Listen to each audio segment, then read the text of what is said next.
الله أكبر الله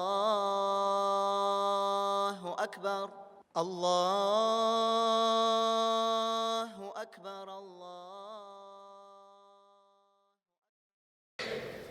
بسم الله الرحمن الرحيم الحمد لله رب العالمين والصلاة والسلام على رسوله محمد وعلى آله وصحبه أجمعين غلمنرني يقتن برقلب تربيelep turuşu bizni adam bolaların dünyaya getirip bizge özünün şeksiz nimetlerini yağdırıp turuşu Rabbimiz Allah Teala'ga hamd senelerimiz maqtovlarimiz bolsa idim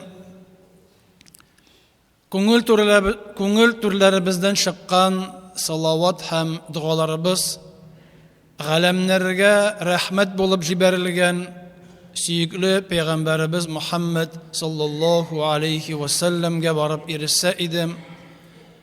Alloh subhanahu va taala juma kunni bizni ham boshqa kunlarimizni barakatli qilib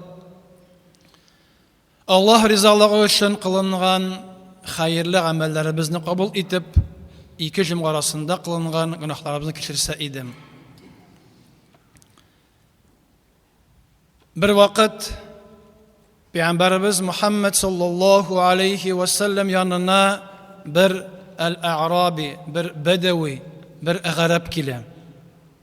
Hem ul ona sorav bire, "Ey Allah'ın ilşisi kıyamet günü qoşan bola" deb.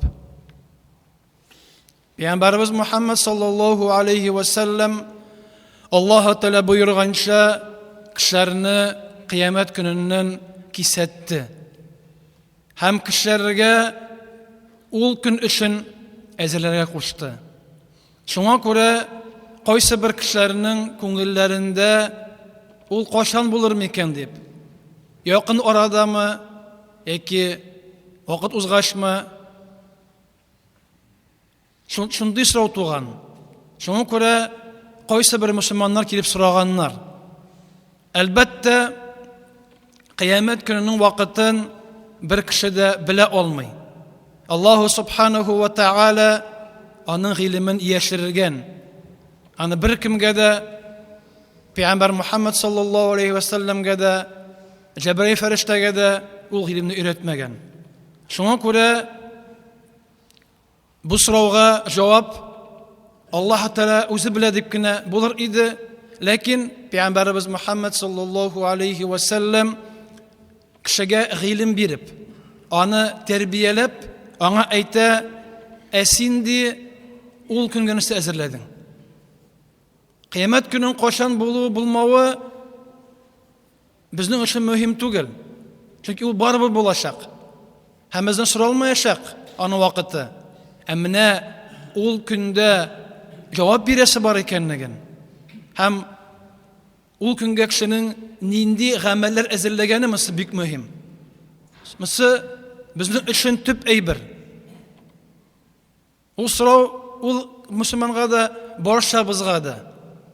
borshabizga da biz qiyomat kuni hazırladık.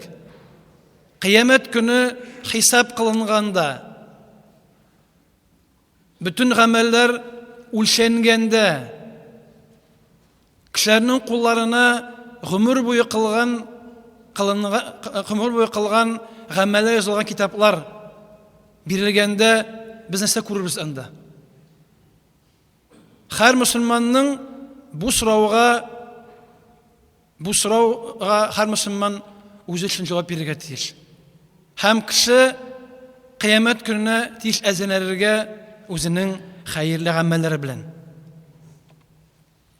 Hem bu sahaba, bu Bedevi, anın kuresin turmuşunda elen indi zor ameller, ibadetler bulmagan. Hem ol belki bulsa da maqtanmagandır. Lakin o aytgan, mindi ol kunga hazırlagani, ol Allah'ını hem onun işini yaratı. Benim bütün bu amelim ул Аллаһ Тәгалә ярату һәм аның илчесе булган Мөхәммәд саллаллаһу алейхи ва саллям ярату дип әйтә. Һәм бу кеше үзе өчен бу гамәлне, бу әйберне иң мөһим санаган. Һәм шунда Пәйгамбәрбез Мөхәммәд саллаллаһу алейхи ва саллям әйтә: "Әл-мәр'у ма'a ман ахабба", кыямәт көнендә кеше кемне яратса, шумен булачак. Кемнең күңелендә, кешенең күңелендә кемгә карата мөхәббәт, сөю булса, кеше кыямәт көнендә шундан булачак. Шуңа күрә кем Пәйгамбәр Мөхәммәд саллаллаһу алейхи ва саллямны яратса, сөйсә, ул вакытта ул аннан булачак. Аны яратсаң, сөйсәң, әлбәттә аңа иярәсең. Аны Мөхәммәд саллаллаһу алейхи ва саллям үзең өчен үрнәк итеп аласың. Һәм күп кешенең бу хәдисне укыганда, менә Аллаһны яратырга кирәк, Пәйгамбәр яратырга кирәк дигәчтен, сорат ничек соң ул? Чөнки без балаларны яратабыз, ул хис безгә якын. Хатын ирне, ир хатынны ярата. Кеше ашарга ярата кашагында ризыкларны, яутырга ярата. Бу хис безгә таныш, якын. Без аны көн сайын кылабыз. Әмма Аллаһны ярату дигәндә, аны күреп булмагачтан, яки инде Пәйгамбәр Мөхәммәд ярату дигәндә, кешенең башында сорау туа, ничек соң ул? Нәрсә соң ул? Чөнки ул әйбер безгә туганнан бирелмәгән. Ул әйберләрне безгә әти-әни, әби-бабай өйрәтмәгән. Хәзрәт дәрестә, хәзрәт минбәрдән сөйли, Аллаһны яратыгыз дип, Пәйгамбәр яратыгыз дип. Һәм күп кеше аны тыңлый да ничек кирде шашып китә. Чөнки баланы, акчаны, сәламәтлекне, дөньяны ярату аңлашыла. Буларны без туганда ук безгә салынгандыр әйберләр. Менә динне ярату, Аллаһ Тәгаләне ярату, Пәйгамбәр Мөхәммәдне ярату дигәчтен бушлык. Кеше аңлап бетерми. Һәм аларны ярату, ул аларга үстенлек бирү. Мәсәлән, Пәйгамбәр Мөхәммәд әйтә хәдисендә: "Ла ю'мину ахадукум", сезнең берегезнең иманы камил булмас, иманы тулы булмас. "Хатта акуна ахабба илейхи", хатта ди мин ди аның өчен сөйклерәк булсам ди кемнән? Мин валидихи, атасыннан да күбрәк яратсаң Мөхәммәд саллаллаһу алейхи ва саллямны, валидихи һәм балаңнан да яратуга караганда, ваннас яшмә һәм бөтен кешеләрдән. Ягъни Мөхәммәд саллаллаһу ата-ананың ярату кешенең күңелендә без беләбез, баланы ярату хисе һәм кешеләрне ярату, аларны сөю, аларга яхшылык теләү һәм Мөхәммәд саллаллаһу буларның барысында өстен булырга тиеш. Ягъни аны ярату, аңа иман китерү, аның Пәйгамбәр икәнне ышану, аның тормышын белү. Чөнки барыбызда һәр мөселман шәһадәт кәлимәсен әйтә. Ла илаһа илля Мөхәммәд Расулуллаһ әйтәбез. Мөхәммәд саллаллаһу алейхи ва саллям аның ишесе икәнен таныйбыз. Аны тану, аның тормышын белү һәм аңа иярү. Аның әйткән сүзләрен, аның тормышын бөтен тормыштан да өстенрәк кую. Ничек кеше дөньяда бер әйбер яратса, ул бит инде ул әйбергә өстенлек бирә. Бөтен әйберне читкә куя. Яраткан әйбергә кеше булсамы, ул әйбер булсынмы, ул аны беренче алмаштырмый. Һәм шулай Пәйгамбәр Мөхәммәд саллаллаһу алейхи ва саллям аны ярату, аны беренче урынга кую. Ул безнең өчен үрнәк. Аллаһ Субханаһу ва Тәгалә җибәрде аңа ияр өчен, артыннан барыр өчен. Аның шикелле булыр өчен. Шуңа күрә күп вакытта әйтәбез, Пәйгамбәрнең сөннәтенә иярү дип. Бу очракта аның сөннәте ул сөннәт намазына түгел. Сөннәт урасына түгел, ул аның юлы, тормыш юлы. Киң караганда Коръән сөннәткә иярү дигәндә, ул Коръән сүзләренә һәм Пәйгамбәр Мөхәммәд тормышына, аның гыйбадәтенә, аның кеше белән сөйләшүенә, аның кеше белән мөгамәлә кыруларына, аның өйдә нинди булуына, урамда, мәчеттә, һәр әйбердә аңа иярү. Һәм аның тормышы үрнәк булгачтан ул иң хәерле тормыш. Кеше бәхетле булыйм дисә, күңелем тыныч булыйм дисә, ул вакытта кирәк түгел үзләргә бүгенге көндә кемнәндер. Ул барысы әзер. Аллаһ Субханаһу ва Тәгалә инде ничә гасырлык аны иңдергән, җибәргән.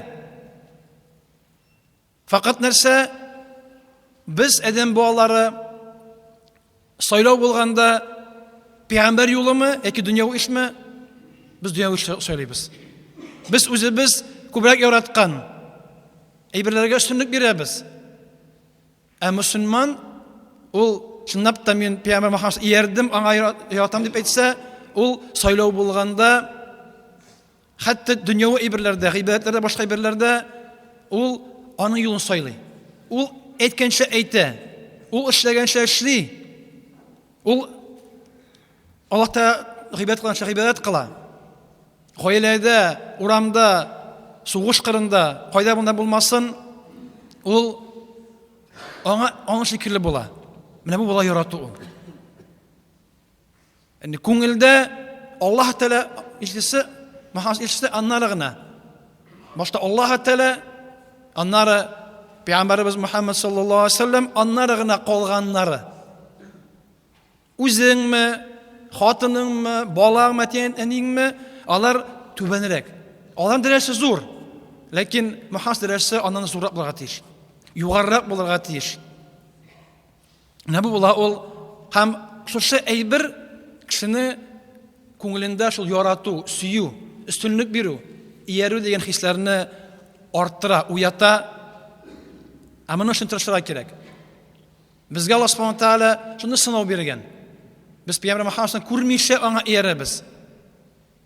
Без гаимнәр сөйләгән сүзгә иярәбез. Аның турында китапларда язылган аның тормышына иярәбез. Һәм ул сынау, ләкин аның өчен савап та күбрәк. Мөхәммәд саллаллаһу алейхи ва саллям әйткән, сахабаларга әйтеп, минем кардәшләрем әдие, савап күбрәк булачак дигән. Чөнки алар мине күрмичә аңа ышандылар. Алар дигән, чөнки алар сахабалар аны күргәннәр. Алар аның янында булганнар. Һәм без барыбызда менә аның янында булсак, нәрсә эшләйбез микән дип. Нинди булыр икән дип уйлап, Мөхәммәд саллям янында кылган шикелле гамәл кылсак, ул вакытта күңелләребездә шушы хисләр әлбәттә артачак. Әлбәттә алар зураячак. Шуңа күрә Пәйгамбәр Мөхәммәд саллямга иярү, ул Аллаһ Тәгалә иярү. Аллаһ Тәгалә әйтә: "Кул ин кунтум тухиббуналлаһа", әгәр сез Аллаһны яратсагыз дип әйтә. Һәм Аллаһны ярату югарырак. Чөнки Аллаһ Субханаһу ва Тәгалә бар кылучы, ризыкландыручы, һәр нәрсәне бирүче. Кеше кулланган һәр нәрсә Аллаһтан. Кергәне дә, чыкканы да барысы Аллаһ Тәгаләдән. Һәм Аллаһ Субханаһу ва Тәгаләне иман китереп, аны зурлап, аны яратып, аңа иярү ул Мөхәммәд саллаллаһу алейхи ва саллямга иярү була. Шуңа сез әйтте, әгәр сез яратсагыз ди, сез Аллаһны яратсагыз, фаттабиуни, миңа дип иярегез бит. Пәйгамбәр Мөхәммәдкә иярегез. Аның буенча, аның тормышына иярегез, аның гамәл кылганча гамәл кылыгыз. Ягъфир лакум зунубакум. Аллаһ Субханаһу ва Тәгалә шуның өчен генә сезнең гөнаһларыгызга үтәчәк. Аллаһ Субханаһу ва Тәгалә безгә җиңел юллар. Аллаһның ризалыгына ирешү юлларын җиңеләйткән. Без гөнаһ кылучы адәм балаларына гөнаһны гафу итү юлларын күбәйткән. Һәм Пәйгамбер Мөхәммәд сәнгә иярү, аны ярату, аның сәбәпле Аллаһ Субханаһу ва Тааля гөнаһларыбызны кичерә. Гөнаһларыбызны гафу итә, аларны кимәтә, һәм кыямәт көнендә хисап биргәндә җиңелрәк булачак. Шуңа күрә иң мөһиме бу дөньяда һәр көндә без һәр көнне бер үзебезгә бетән сорау, biz кыямәт көненә нәрсә әзерләдек? Безнең багажыбыз, запасыбыз, гамәлләребез нинди микән? Һәм бу сорау ул һәр мөселманны бурчый. Һәм мөселман шул сорауны үзенә биргән сайын ул курка ул. Ул куркырга тиеш. Чөнки кыямәт көнендә хисап, аның куркынычлыгы, аның авырлыгы, дөньяда андый авырлык юк, булмаячак та. Һәм һәрбер кеше берәр сүз әйтер алдыннан, гамәл кылар алдыннан уйласын, бу гамәл өчен җавап бирәсе булачак. Ничек җавап бирер микән дип Аллаһ каршында. Һәм аннан соңны, әгәр дә ул гамәл хәерле булса, файдалы булса, Мөхәммәд саллаллаһу алейһи ва саллям кылган, яраткан гамәл булса, кыласың. Әгәр дә ул гамәл дингә, Мөхәммәд сөннәтенә юлына туры килмәсә, ул гамәлне калдырасың. Эшләмисең, чөнки ул гамәлнең дә аның файдасы юк. بارك الله لنا ولكم في القرآن العظيم ونفعنا بالآيات والذكر الحكيم إنه الغفور الرحيم السميع الدعاء.